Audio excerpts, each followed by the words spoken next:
474 km entre Amiens et Rouen. On découvre le parcours avec vous, Claire, et vous me promettez que ça n'aura rien à voir avec ce qu'on a vu aujourd'hui. Ouais, on peut parler de mini-classique presque. Regardez cette fin d'étape, surtout là, dès qu'il y a du rouge, de toute façon, c'est qu'il y a des bosses et ça va s'enchaîner sur tout 100 ans morts en fait. Donc on va être dans plein de difficultés différentes. Vous voyez les pourcentages. Non, vous les voyez pas, mais moi je les ai sous les yeux. On a 800 mètres à 10% de moyenne, 10,6 pour la dernière à franchir, la rampe Saint-Hilaire notamment. 900 mètres à 7,2% aussi, 1,8 km à 5%. Donc voilà, on est vraiment sur des difficultés vraiment pas faciles à négocier. On sera sur un type puncher plutôt demain, donc un peu comme ce qu'on a vu hier avec Mathieu Van Der Poel, Vingegaard et Pogačar à l'arrivée. C'était dans le sens inverse. Et les Français également qui étaient bien présents. Oui, hier on a vu deux Français, Romain Grégoire 4e, Julien Alaphilippe 5e. Alors demain c'est à nouveau pour eux, Claire? Normalement, oui, on va cocher ces trois noms-là, dont Kevin Vauquelin également. Kevin Vauquelin qu'on a vu beaucoup attaquer également hier. Et qui avait le maillot blanc aussi. On va se rappeler de ces images à l'arrivée. On va aussi se rappeler que c'est Romain Grégoire qui a suivi Vingegaard, Pogačar, Evenepoel dans une côte. Quand il n'y avait plus que ces trois-là, il y avait Romain qui était juste derrière dans le groupe. Il y a vraiment des choses à faire du côté des Français demain. Reste à savoir comment. C'est-à-dire, est-ce qu'on attend l'arrivée pour essayer d'aller battre ces cadors, dont Mathieu Van Der Poel, ou est-ce qu'on attaque? Alors, je vous raconte ce qui est en train de se passer. C'est que ce regard, je le connais par cœur. Et ça, c'est le regard du Patrick qui veut me contredire, mais qui se dit... Je vais attendre qu'il termine. Mais oui, qui se dit, alors déjà, je la laisse finir sa phrase pour une fois. Et surtout, deuxièmement... Je suis galant, je laisse un petit peu, mais là... Surtout, qu'est-ce qu'elle va me dire après le plateau? Elle va faire la tête pendant combien de temps si je commence à la Je vous donne l'autorisation, Patrick. Ouais, les yeux, ils ont grossi. Vous avez ma bénédiction. Contredisez Claire. Fais-toi plaisir. Allez-y. Tout va bien, Claire.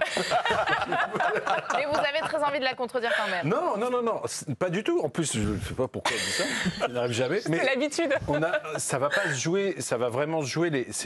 Tout va se jouer dans les 20 derniers kilomètres. Là, les bosses, on a 4-5 bosses, enfin 4 bosses plus la rampe. Donc on peut faire la sieste avant et on se réveille juste 20 km avant. Un petit goûter, qu'on se réveille au goûter. Si on reprend effectivement ce qui s'est passé il y a 2 jours, si on résume, c'est la même en plus dur. Et c'est vrai qu'il y a 2 jours, on a quand même 4 Français dans les 8 premiers. Donc on ne va pas avoir souvent l'occasion d'être un petit peu cocardier, je pense, sur ce tour. Je le souhaiterais, mais il ne faut pas non plus rêver, notamment en haute montagne. Donc là, prenons le plaisir comme il vient. Et je pense que demain, comme c'était le cas hier face à Mathieu Van Der Poel, Pogačar, demain, il peut encore se faire battre. Alors, oui, non.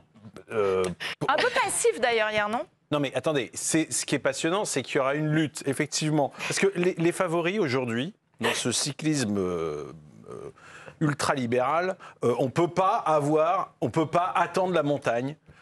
Pour entrer en action. C'est-à-dire que maintenant, c'est chacun fait comme il veut, où il veut. Donc, alors peut-être pas sur une étape plate comme aujourd'hui, pas exagérer, surtout avec un vent de face, mais sur une étape comme ça, oui, on peut faire des différences. Rappelez-vous, hier, Evenepoel, il perd du temps. Donc, oui, et il perd quand même, je ne sais même plus d'ailleurs, 40 secondes, 50 secondes. Donc, c'est pas rien ce qu'il perd hier. Samedi. Ouais, donc demain, on verra probablement Vingegaard ou un de ses équipiers, s'il court un peu mieux qu'hier, prendre du temps, essayer de prendre du temps à Pogačar. L'idée, c'est pas que Vingegaard prenne du temps, lui, forcément, à Pogačar. L'idée, c'est de créer un climat d'insécurité sur ces fameuses étapes de plaine. C'est de la plaine, mais c'est de la plaine avec... moi, j'adore ça, parce que vous avez vu, il y a un mélange d'histoires style Jean Robic. Pourquoi? La Côte Bon Secours, qui sera la première, c'est quand même là qu'en 47, Biquet, il s'appelait comme ça, c'est comme ça que les Français l'appelaient, Biquet, l'a fait cabosser. Il avait renversé le Tour de France. Le dernier jour, il n'a jamais porté le maillot jaune, lui. Lui, c'était pas. Lui, le protocole, il avait déjà compris le truc. Il n'a jamais porté le maillot jaune. Le dernier jour, il renverse la table, il s'échappe dans la côte de Bon Secours et il gagne le premier tour de l'après-guerre. Quand même génial. Ah là, je suis devant le tour, j'ai ma petite histoire, il manque un oreiller. Et là, c'est quasiment la même étape. Amiens, Rouen, tu vois. Juste, il y a quand même la rampe Saint-Hilaire qui est à 5 bornes de la fin. De mémoire, je crois qu'il ne l'avait pas à l'époque. Et la rampe Saint-Hilaire, c'est court, c'est monstrueux, et derrière, on est à 5 bornes de l'arrivée.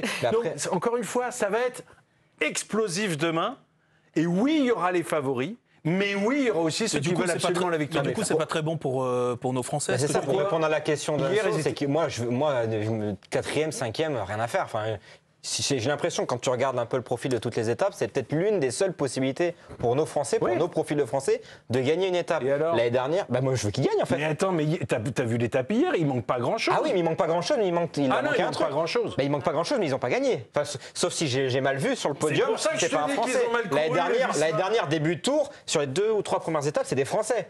Donc déjà, on avait déjà sorti, bah oui. on avait déjà sorti le C'est drapeau pas bleu, arrivé blanc, rouge. depuis quand ça? Ah bah oui, C'est pas le même on avait déjà profil, sorti le mais drapeau. Du coup, il s'est habitué. Non mais c'est voilà, moi je veux voir des Français. Il y a un Canapé, Français qui a beaucoup tenté, qui a beaucoup attaqué, c'est Kevin Vauquelin, Ah oui. et qui forcément était frustré. Maillot On blanc, peut en peut-être jouer sur ça demain, Camille. Et oui, en tout cas, il aura faim demain. Je ne comprends pas. On sort avec Matteo Jürgensen, donc ça c'est hier à l'arrivée. Pourquoi il ne veut pas rouler avec moi? J'étais très fort, ça pouvait aller au bout. Il y avait moyen de faire une belle course, de piéger quelques mecs. Je suis frustrée, mais les jambes sont là. Autant dire que demain, il aura des fourmis dans les jambes, Kevin Vauquelin. T'as raison. Souvent, les Français râlent. Enfin, là aussi, moi je viens d'en enfoncer une belle. Souvent, les Français râlent. On va dire que vous êtes un bon râleur, Le Patrick. coureur français, ouais, ça s'est pas passé comme je voulais, etc. Mais là, il a tellement raison.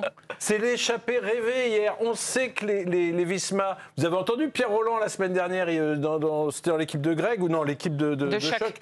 Il dit il faut absolument jouer sur le collectif. Et il n'a pas inventé ça, ils l'ont bien compris chez Visma. Donc Jürgensen qui a gagné 2 fois Paris-Nice, lui, il faut qu'il soit un petit pion qui va venir, le petit grain de sable qui va venir embêter Pogacar. Hier, il se retrouve échappé avec Kevin Vauquelin. Ils étaient il que relaie deux, pas. Ils étaient que 2 en plus. Oui, il relaie pas. Mais c'est incompréhensible. Donc là, il a complètement raison. Il doit relayer. Et on avait peut-être une victoire d'étape hier pour un Français. Non mais attends. Mais Jürgensen, lui, faisait la bonne opération générale. Tu vois, il y avait un super. Mais est-ce que Vauquelin ne paye pas son espèce de statut désormais où là il a attaqué, chaque fois il se faisait reprendre, où on veut pas Oui, courir il a l'air plus surveillé maintenant. Mais c'est pas le cas l'année il fait dernière. partie de ces punchers et de ces mecs qui peuvent gratter un peu du temps. C'est le seul qui a été un petit peu capable de mordre un petit peu les mollets de Pogacar et Vingegaard, donc il y a 2 jours, si je dis pas de bêtises. Il a le maillot blanc, donc si demain on voit un Français maillot blanc lever les bras sur la ligne d'arrivée, ça serait super. Donc moi demain, j'attends beaucoup plus Kevin Vauquelin que les autres. À la Philippe, alors je sais pas trop ce qui s'est passé sur les premières étapes, je sentais moins. Il était malade. en jambes, et la 5e la dernière fois. Donc est-ce que ça peut être suffisant pour aller chercher l'étape? Mais moi, Vauquelin, oui, demain, j'attends énormément de lui Tu pour penses qu'ils vont remporter. le laisser, et tu penses qu'ils vont le laisser s'échapper s'il Ah mais ça c'est pas grave. Ça marquait. Ouais, non, mais- S'il part à la Mais bagarre les et qu'il est gars, repris les par les gars, grands, déjà ça va fera pas se jouer pour 40 secondes le Tour de France. Là, on est dans une Il s'énerve, échappée, il comme celle s'énerve. d'hier ou celle de demain. C'est un coup à 40 secondes. Si un Français peut gagner à 40 secondes près le Tour de France, là, faut. Non, mais on parle juste pour l'étape. C'est-à-dire, Mais moi, oui. je pense que si Kevin part demain, il sera probablement suivi par les cadors du classement général, donc Jonas et Tadej Pogacar. Donc déjà, ça va donner une animation de course qui va être super. Et moi, j'aimerais bien, sur la fin, d'avoir ce Français, Kevin Vauquelin, qu'on a vu brillant sur le Tour de Suisse, qui a été battu par Almeida. Donc voilà, moi, demain, j'attends beaucoup de Kevin Vauquelin. Il peut Je vraiment veux taper qu'il Pogacar gagne demain. Si Pogacar est sur ses côtes, là, ou même Vingegaard. Eh ben, T'as bien compris qu'il y en a un qui veut pas faire les protocoles, donc t'inquiète pas. oui, c'est vrai, Pogacar va te la laisser. Non mais, Non, mais c'est pas bête. C'est pas bête. Mais Pogacar, Vingegaard, et vous oubliez Van Der Poel aussi, non, quand même? non, mais voilà. Mais Van Der Poel, lui fait pas. Il est pas. Pour moi, Van Der Poel, c'est le véritable adversaire, effectivement, C'est vrai qu'il y a lui aussi, là. des Français, encore plus que Pogacar, Vingegaard, Evenepoel, qui vont quand même à un moment un petit peu se marquer. Donc voilà, c'est pas incompatible quand on joue le général et l'étape. Quand on joue le général, si on arrive à prendre une bonif, et pas forcément la bonif de la première place, hier Pogacar, par exemple, qui fait 2e, on a réussi sa journée. Donc, et en puncher pur. Honnêtement, puncher pur, gestionnaire maintenant, sur une arrivée, sur une arrivée de très courte, des bosses très courtes, de 1, 2, 3 km. Attention, il ne faut pas avoir de complexe, hein. Les Français sont aussi punchy que les Pogacar, etc. Alors Van Der Poel est probablement le plus fort. actuellement le meilleur puncher ça, c'est du monde. vrai. Donc il faudra un peu le surprendre, lui, hein, quand même. Mais c'est quand même tout à fait jouable. Hier, Kevin Vauquelin, il ne met pas une mine. Après l'histoire de Jürgensen, il en met une 2e, une 3e, une 4e. Bah oui, forcément, à l'arrivée, il est un peu émoussé Et à la Thomas, dernière. je vais insister, mais tu dis Vauquelin, mais Vauquelin, peut-être qu'en effet, le fait qu'il ait résisté sur le Tour de Suisse pas mal et qu'il ait joué le général jusqu'au bout, lui met une une pancarte, notamment pour le général. Alors, je dis pas qu'il va le gagner, je dis pas qu'il va aller faire podium, etc. Mais même toi, Patrick, rappelle-toi, tu te posais la question à l'issue du Tour de Suisse. Je te disais, il va jouer les étapes sur le Tour, c'est ce qu'on me dit, moi, à l'intérieur de l'équipe Arkea BNB. Et toi, tu me disais, mais normalement, je suis pas sûre, peut-être que ça va être caché. Sauf que c'est pas le cas de Romain Grégoire, pour le coup. Donc, il y aura pas Romain Grégoire, on peut le laisser partir et aller prendre du temps pour le général. Aujourd'hui, il est peut-être moins marqué pour le classement général qu'un Kevin Vauquelin. Ce que je veux dire, c'est qu'il n'y aura pas que Kevin Vauquelin à suivre demain. D'accord, sur ça, tu as raison, mais c'est bien d'être exigeant avec nos Français qui peuvent avoir quand même, entre guillemets, des ambitions, qu'il a son maillot blanc. On va pas toujours dire, ouais, mais lui, il a peut-être un peu de pression, c'est peut-être mieux pour les autres. Non, on a des mecs qui sont forts. Non, bien sûr, mais je veux qu'il soit au bout. Après, mais Pogacar, il est devenu plus gestionnaire ou pas? Parce que je me souviens d'années précédentes, où limite, alors qu'il était le plus fort, il y avait un peu des doutes sur le fait, alors je mets vraiment des grosses guillemets, mais sur son QI course. C'est-à-dire que parfois, il partait comme ça. Ah oui, 2023. Oh, exactement. 2023, parce qu'on nous dit, par exemple, depuis des semaines, avant le départ du Tour, on nous dit ce Tour de France, c'est déjà joué, c'est Pogacar, etc. Ah ouais, ok, 2023. C'était pareil. C'était pareil. Non, finalement, il y a eu quoi déjà? Il y a eu le col de la Lose, il y a eu la montée de Takam. Enfin, il a bien reçu quand même de la part de Vingegaard. Et là, il n'y avait pas une histoire de gamelle, etc., comme il y aura l'année suivante. Non, simplement, effectivement, il a probablement gagné. Après, il est aussi probablement encore plus fort qu'à cette époque-là. Yeah. Donc, ça reste à démontrer. Ça, c'est encore un peu trop tôt pour répondre. Est-ce que Pogacar sera tout feu, tout flamme dès le début du Tour ou pas? Moi, je fais le pari inverse. Et on aura évidemment l'occasion d'en parler tout l'été dans l'équipe du soir de l'été. Et dès demain, donc, est-ce qu'un Français va s'imposer? On sera ensemble dès 18h30 pour débriefer cette 4e étape. On vous accompagne.